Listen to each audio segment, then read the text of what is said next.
A1 ಆರೋಪಿ ಪವಿತ್ರ ಗೌಡ ಜೈಲು ಪಾಲಾಗಿದ್ದಾಳೆ. ಪವಿತ್ರ ಜೊತೆಗೆ ದರ್ಶನ್, ವಿನಯ್, ಪ್ರದೋಷ್, ನಾಗರಾಜ್, ಲಕ್ಷ್ಮಣ್ ಹಾಗೂ ಧನರಾಜ್ ಹೊರತುಪಡಿಸಿ ಉಳಿದ ಆರೋಪಿಗಳು ಜೈಲು ಪಾಲಾಗಿದ್ದಾರೆ.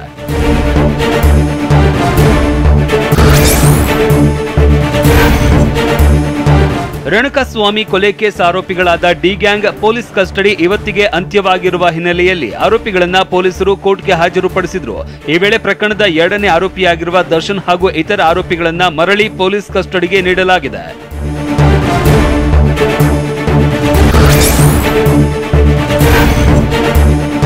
ಕೋರ್ಟ್ನಲ್ಲಿ ಆರೋಪಿಗಳನ್ನ ಹಾಜರುಪಡಿಸಿದ ಬೆನ್ನಲ್ಲೇ ಎಲ್ಲ ಆರೋಪಿಗಳನ್ನ ನ್ಯಾಯಾಧೀಶರು ಪ್ರಶ್ನೆ ಕೇಳಿದ್ರು. ಪೊಲೀಸ್ ಕಸ್ಟಡಿಯಲ್ಲಿ ಯಾವುದೇ ತರಹದ ತೊಂದರೆ ಆಯಿತೆ ಅಂತ ನ್ಯಾಯಾಧೀಶರು ಕೇಳಿದ್ರು. ಇದಕ್ಕೆ ಉತ್ತರಿಸಿದ ದರ್ಶನ್ ಹಾಗೂ ಸಹಚರರು ಯಾವುದೇ ತೊಂದರೆ ಆಗಿಲ್ಲ ಅಂತ ಉತ್ತರಿಸಿದ್ದಾರೆ.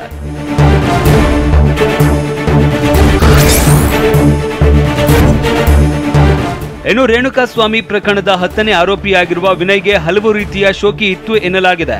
ಸ್ಟೋನಿ ಬ್ರೂಕ್ ಹೆಸರಿನ ತನ್ನ ರೆಸ್ಟೋರೆಂಟ್ಗೆ ವಿನಯ್ ಹಲವು ಸೆಲೆಬ್ರಿಟಿಗಳನ್ನ ಆಹ್ವಾನಿಸ್ತಾ ಇದ್ದ ಎನ್ನಲಾಗಿದೆ. ಇದನ್ನೇ ಶೋಕಿ ಮಾಡಿಕೊಂಡಿದ್ದ ವಿನಯ್ ಹಲವು ಸೆಲೆಬ್ರಿಟಿಗಳೊಂದಿಗೆ ತಾನು ಗುರುತಿಸಿಕೊಳ್ಳಬೇಕು ಅಂತ ಸ್ಕೆಚ್ ಹಾಕಿಕೊಂಡಿದ್ದ ಎನ್ನಲಾಗಿದೆ.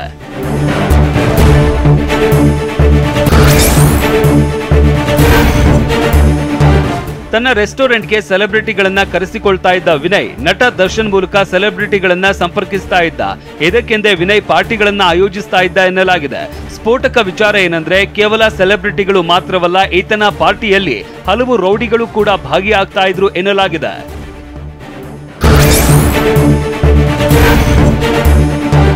ದರ್ಶನ್ ಗ್ಯಾಂಗ್ನ ಒಂದೊಂದೇ ಕರಾಳ ಸತ್ಯಗಳು ದಿನ ಕಳೆದಂತೆ ಮುನ್ನೆಲೆಗೆ ಬರ್ತಾ ಇದೆ. ಈ ಹಿಂದೆ ಲೋಕಸಭೆ ಚುನಾವಣೆ ವೇಳೆ ಸ್ಟಾರ್ ಚಂದ್ರು ಪರ ದರ್ಶನ್ ಪ್ರಚಾರಕ್ಕೆ ತೆರಳಿದ್ದ ವೇಳೆ ಕಾನ್ಸ್ಟೇಬಲ್ ನಾಗೇಶ್ ಎನ್ನುವವರ ಮೇಲೆ ಡಿ ಗ್ಯಾಂಗ್ ಮಣಿ, ಲಕ್ಷ್ಮಣ್ ಹಾಗೂ ಇತರರು ಹಲ್ಲೆ ಮಾಡಿದ್ರು ಎನ್ನಲಾಗಿದೆ.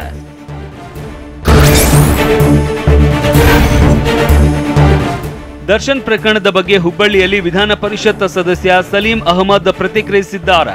ಹೀರೋ ಆದ್ರೂ ಝೀರೋ ಆದ್ರೂ ಕಾನೂನು ಎಲ್ಲರಿಗೂ ಒಂದೇ. ದರ್ಶನ್ ವಿರುದ್ಧ ಪೊಲೀಸ್ ಇಲಾಖೆ ನಿರ್ದಾಕ್ಷಿಣ್ಯವಾಗಿ ಕ್ರಮ ತೆಗೆದುಕೊಳ್ತಾ ಇದೆ ಎಂದಿದ್ದಾರೆ. ನೀಟ್ ಪರೀಕ್ಷೆಯ ಕ್ರಮ ದೇಶದಾದ್ಯಂತ ಸದ್ದು ಮಾಡ್ತಾ ಇದೆ. ಇಂದು ದೆಹಲಿಯಲ್ಲಿ ಹಲವು ವಿದ್ಯಾರ್ಥಿ ಸಂಘಟನೆಗಳು ಬೀದಿಗಿಳಿದು ಪ್ರತಿಭಟನೆ ನಡೆಸಿವೆ. ಅತ್ತ ಮುಸಲ್ಮಾನರ ಪವಿತ್ರ ಕ್ಷೇತ್ರ ಮೆಕ್ಕಾದಲ್ಲಿ ಬಿಸಿಗಾಳಿಗೆ 900ಕ್ಕೂ ಹೆಚ್ಚು ಮಂದಿ ಕೊನೆಯುಸಿರೆಳೆದಿದ್ದಾರೆ.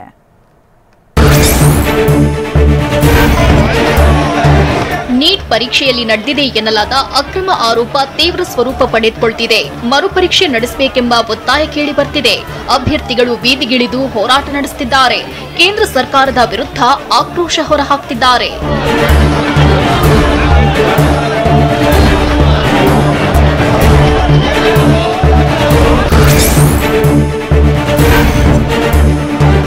ನೀಟ್ ಹಾಗೂ ನೆಟ್ ಪರೀಕ್ಷೆಗಳಲ್ಲಿ ನಡೆದಿದೆ ಎನ್ನಲಾದ ಅಕ್ರಮ ಖಂಡಿಸಿ ಎನ್ಎಸ್ಯುಐ ಕಾರ್ಯಕರ್ತರು ಇಂದು ದೆಹಲಿಯಲ್ಲಿ ಪ್ರತಿಭಟನೆ ನಡೆಸಿದ್ದಾರೆ.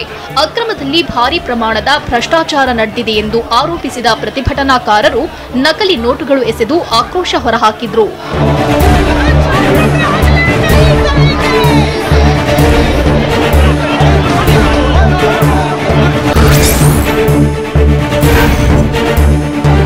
ನೀಟ್ ಪರೀಕ್ಷೆ ಪ್ರಶ್ನೆ ಪತ್ರಿಕೆ ಸೋರಿಕೆ ಮತ್ತು ಅಕ್ರಮ ಆರೋಪ ಪ್ರಕರಣ ಕೋರ್ಟ್ ಮೆಟ್ಟಿಲೇರಿತ್ತು. ದೇಶದ ವಿವಿಧ ಹೈಕೋರ್ಟ್ನಲ್ಲಿರೋ ನೀಟ್ ಪ್ರಕರಣಗಳ ವಿಚಾರಣೆಗೆ ಸುಪ್ರೀಂ ಕೋರ್ಟ್ ಬ್ರೇಕ್ ಹಾಕಿದೆ. ಕೇಂದ್ರ ಸರ್ಕಾರ ಹಾಗೂ ರಾಷ್ಟ್ರೀಯ ಪರೀಕ್ಷಾ ಸಂಸ್ಥೆಗೆ ನೋಟಿಸ್ ಜಾರಿ ಮಾಡಿದೆ.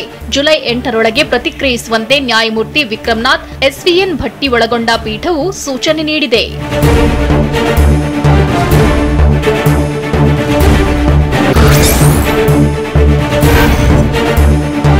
ನೀಟ್ ಪರೀಕ್ಷೆ ಅಕ್ರಮ ಬಹಿರಂಗವಾದ ಹಿನ್ನೆಲೆಯಲ್ಲಿ ಕೇಂದ್ರ ಸರ್ಕಾರದ ವಿರುದ್ಧ ಕಾಂಗ್ರೆಸ್ ಅಧ್ಯಕ್ಷ ಮಲ್ಲಿಕಾರ್ಜುನ ಖರ್ಗೆ ತರಾಟೆಗೆ ತೆಗೆದುಕೊಂಡಿದ್ದಾರೆ.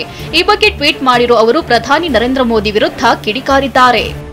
ನರೇಂದ್ರ ಮೋದಿ ಅವರೇ, ಹೌದು, ನೀವು ಪರೀಕ್ಷೆಗಳ ಬಗ್ಗೆ ಬಹಳಷ್ಟು ಚರ್ಚಿಸುತ್ತೀರಿ. ಹಾಗೆಯೇ ನೀಟ್ ಪರೀಕ್ಷೆಯ ಬಗ್ಗೆ ಯಾವಾಗ ಚರ್ಚೆ ಮಾಡ್ತೀರಾ? ಯುಜಿಸಿ ನೆಟ್ ಪರೀಕ್ಷೆಯನ್ನ ರದ್ದುಗೊಳಿಸಿರುವುದು ಲಕ್ಷಾಂತರ ವಿದ್ಯಾರ್ಥಿಗಳ ಆತ್ಮಕ್ಕೆ ಸಂದಜಯವಾಗಿದೆ. ಇದು ಮೋದಿ ಸರ್ಕಾರದ ಅಹಂಕಾರದ ಸೋಲಾಗಿದೆ. ನೀಟ್ ಪರೀಕ್ಷೆ ಯಾವಾಗ ರದ್ದಾಗುತ್ತದೆ? ಮೋದಿ ಅವರೇ, ನೀಟ್ ಪರೀಕ್ಷೆಯಲ್ಲಿ ನಡೆಯುತ್ತಿರುವ ಅಕ್ರಮ ಮತ್ತು ಪೇಪರ್ ಸೋರಿಕೆಯನ್ನ ತಡೆಯುವ ಜವಾಬ್ದಾರಿ ತೆಗೆದುಕೊಳ್ಳಿ. ಇನ್ನು ಪ್ರಿಯಾಂಕಾ ಗಾಂಧಿ ಕೂಡ ಕೇಂದ್ರ ಸರ್ಕಾರವನ್ನ ತರಾಟೆಗೆ ತೆಗೆದುಕೊಂಡಿದ್ದಾರೆ. ಬಿಜೆಪಿ ಸರ್ಕಾರದ ಭ್ರಷ್ಟಾಚಾರ ಯುವಕರಿಗೆ ಮಾರಕವಾಗಿದೆ. ನೀಟ್ ಪರೀಕ್ಷೆಯಲ್ಲಿ ಹಗರಣದ ಸುದ್ದಿಯ ಬೆನ್ನಲ್ಲೇ ಇದೀಗ ಜೂನ್ 18ರಂದು ನಡೆಯಬೇಕಿದ್ದ ನೆಟ್ ಪರೀಕ್ಷೆಯು ಅಕ್ರಮಗಳ ಭೀತಿಯಿಂದ ರದ್ದಾಗಿದೆ. ಇದಕ್ಕೆ ಹೊಣೆ ಯಾರು ಎಂದು ಪ್ರಶ್ನಿಸಿದ್ದಾರೆ. ಬಿಜೆಪಿ ಸರ್ಕಾರದ ಭ್ರಷ್ಟಾಚಾರ ಯುವಕರಿಗೆ ಮಾರಕವಾಗಿದೆ. ನೀಟ್ ಪರೀಕ್ಷೆಯಲ್ಲಿ ಹಗರಣದ ಸುದ್ದಿಯ ಬೆನ್ನಲ್ಲೇ ಇದೀಗ ಜೂನ್ 18ರಂದು ನಡೆಯಬೇಕಿದ್ದ ನೆಟ್ ಪರೀಕ್ಷೆಯು ಅಕ್ರಮಗಳ ಭೀತಿಯಿಂದ ರದ್ದಾಗಿದೆ. ಹೊಣೆಗಾರಿಕೆಯನ್ನ ಈಗ ಸರಿಪಡಿಸಲಾಗುತ್ತದೆಯೇ? ಈ ಕಳಪೆ ವ್ಯವಸ್ಥೆಗೆ ಶಿಕ್ಷಣ ಸಚಿವರು ಹೊಣೆ ಹೊರುತ್ತಾರಾ? ಇನ್ನು ಸಮಾಜವಾದಿ ಪಕ್ಷದ ಮುಖ್ಯಸ್ಥ ಅಖಿಲೇಶ್ ಯಾದವ್ ಕೂಡ ಕೇಂದ್ರ ಸರ್ಕಾರದ ವಿರುದ್ಧ ಕೆಂಡ ಕಾರಿದ್ದಾರೆ. ಯುಜಿಸಿ ನೆಟ್ ಪರೀಕ್ಷೆಯನ್ನ ಸಹ ರದ್ದುಗೊಳಿಸಲಾಗಿದೆ. ಬಿಜೆಪಿ ಆಡಳಿತದಲ್ಲಿ ಪೇಪರ್ ಮಾಫಿಯಾ ಒಂದರ ಹಿಂದೆ ಒಂದರಂತೆ ಪ್ರತಿ ಪರೀಕ್ಷೆಯಲ್ಲಿ ಅಕ್ರಮ ಮಾಡ್ತಿದೆ. ಇದು ದೇಶದ ವಿರುದ್ಧ ಯಾರೋ ಮಾಡಿದ ದೊಡ್ಡ ಪಿತೂರಿಯೂ ಆಗಿರಬಹುದು ಎಂದು ಕೆಂಡ ಕಾರಿದ್ದಾರೆ.